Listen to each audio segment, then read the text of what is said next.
밥 골드는 고등학교에 입학하자마자 사귀게 된 친구다.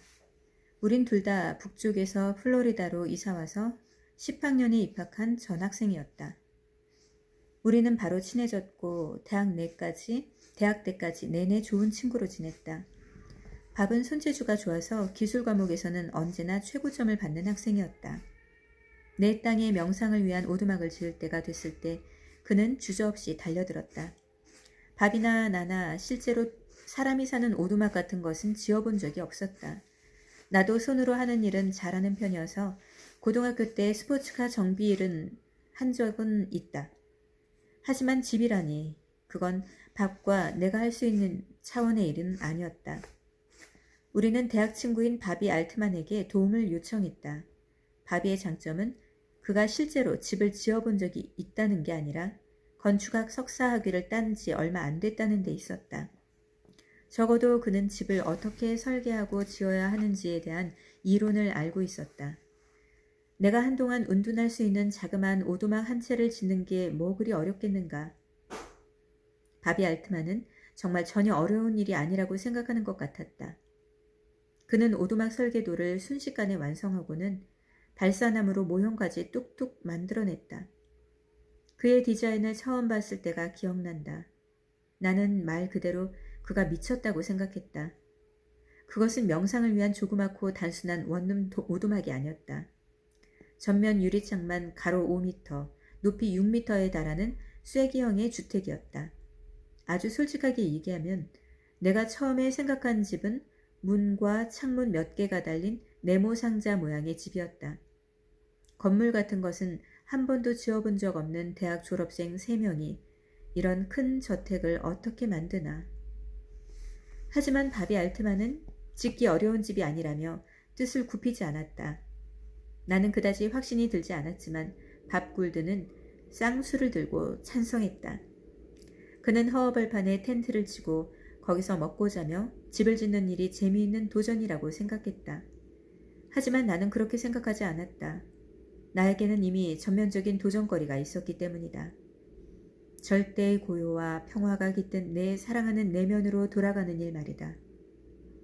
하지만 건축학적으로 설계된 아름다운 명상 오두막을 지어야만 그곳으로 갈 수 있다면 나는 도전을 받아들이기로 했다. 우리는 젊은 히피와 미친 사람들만의 전매 특허인 정신줄 놓기를 실천하며 바로 작업에 착수했다. 그것은 대단히 놀라운 경험이었다. 바비 알트만이 구상한 알프스풍 오두막을 짓기에 내 수중에 돈은 거의 없었다. 비용을 최소화하기 위해 2명의 밥은 목재 하치장에서 파는 말끔한 목재 대신 거칠게 톱질한 목재를 사용하기로 합의했다. 일이 되려고 했는지 내 부지에서 고속도로로 몇 킬로만 내려가면 되는 곳에 제재소가 하나 있었다. 그리피스 목재 제재소였다.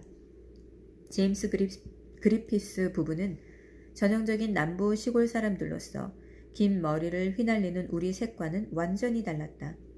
목재를 가지러 갈 때마다 거의 모든 사람들이 우리를 힐끗힐끗 쳐다봤다.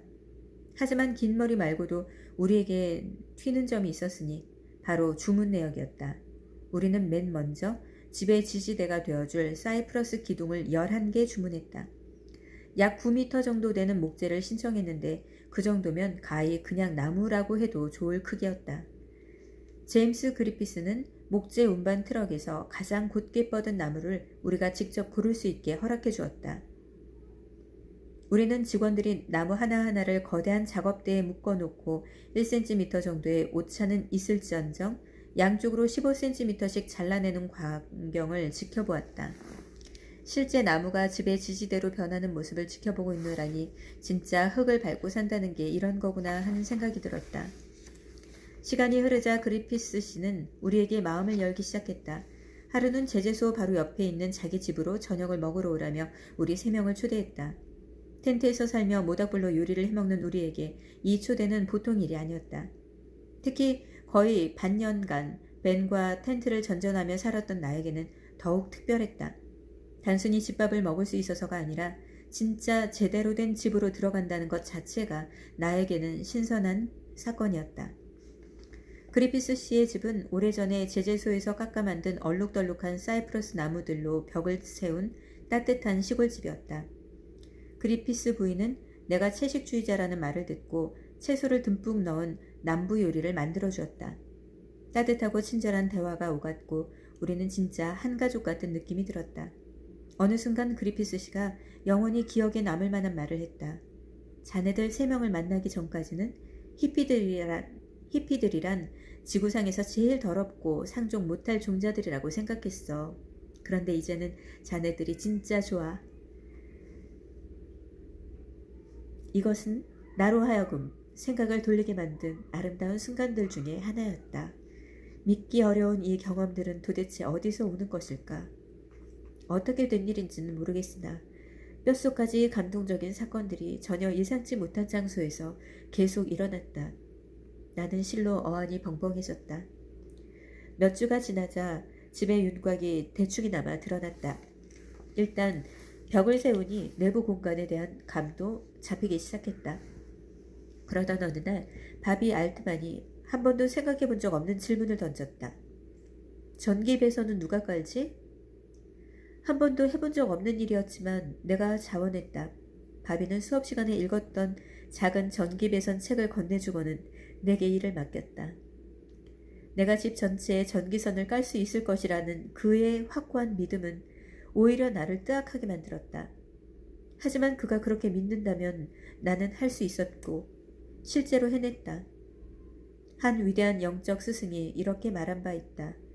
날마다 네가 씹을 수 있는 것보다 조금만 더 많이 베어물고 그것을 씹어라. 삶은 내게 아주 중요한 가르침을 주고 있었다. 우리는 소나무로 마루를 깔고 집 앞뒤에 삼나무 데크를 설치하고 배관공의 도움으로 화장실에 주철 배관을 설치했다. 그때쯤 되자 집은 저절로 완성을 향해 달려갔다. 우리는 마음과 영혼을 쏟아부어 그 집을 지었고 우리가 이뤄낸 일에 매우 큰 자부심을 느꼈다. 나로 말할 것 같으면 단순히 명상용 오두막을 후딱 지어보자고 시작했던 프로젝트가 결국은 평생 잊지 못할 경험으로 남게 되었다. 하지만 이것이 내가 그토록 갈망했던 바는 아니었다. 내가 진정으로 원했던 것은 운둔자가 되어 내 가슴의 유일한 열망인 절대적 평화와 고요와 자유를 향해 수행해 가는 것이었다. 이제 집이 완성되었으므로 나는 마침내 그 작업을 할 수 있게 되었다.